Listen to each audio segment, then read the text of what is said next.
সন্তানটিৰ জন্ম নক্ষত্ৰ গণি পঢ়ি চাই সেই পুত্ৰপুত্ৰৰ নাম ৰাখিলো মই পুখধ্বজ।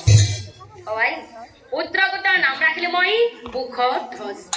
আৰু মোৰ গণনাই কি কয় জানে আই? মোৰ গণনাই কি কয় জানে আই? মহাধাৰ্মিক হ'ব আই তোমাৰ পুত্ৰজন। মহাধাৰ্মিক হ'ব আই তোমাৰ পুত্ৰজন। পিতৃ মাতৃৰ বাবে জীৱন ত্যাগ কৰিবলৈ কিন্তু কুণ্ঠা বোধ নকৰে। কিন্তু আই গণনাত এটা বৰ দুখৰ কথাও পালো। কি পালে? কি পালো জানে আই? 12 বছৰ বয়সত পুত্ৰ সৰ্পদংশী। 12 বছৰ বয়সত পুত্ৰ সৰ্পদংশী।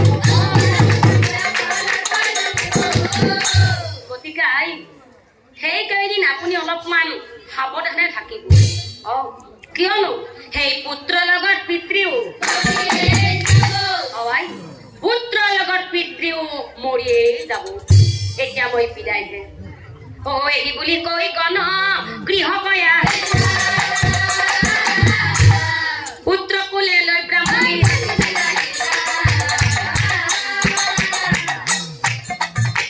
পুত্ৰ কুলে লৈ ব্ৰাহ্মণী। চাচোন চা, ইমান দিনে পুত্ৰ কন্যা সন্তানৰ মুখ দেখা নাছিলো, ভালেই আছিল। অকণমান দুখ পাইছিলো, কষ্টও পাইছিলো। কিয়নো সতী সন্তান নোহোৱা ব্যক্তিসকলেহে জানে জীৱনটো কিমান কষ্টকৰ হয়। মোৰো কষ্ট হৈছিল স্বামী।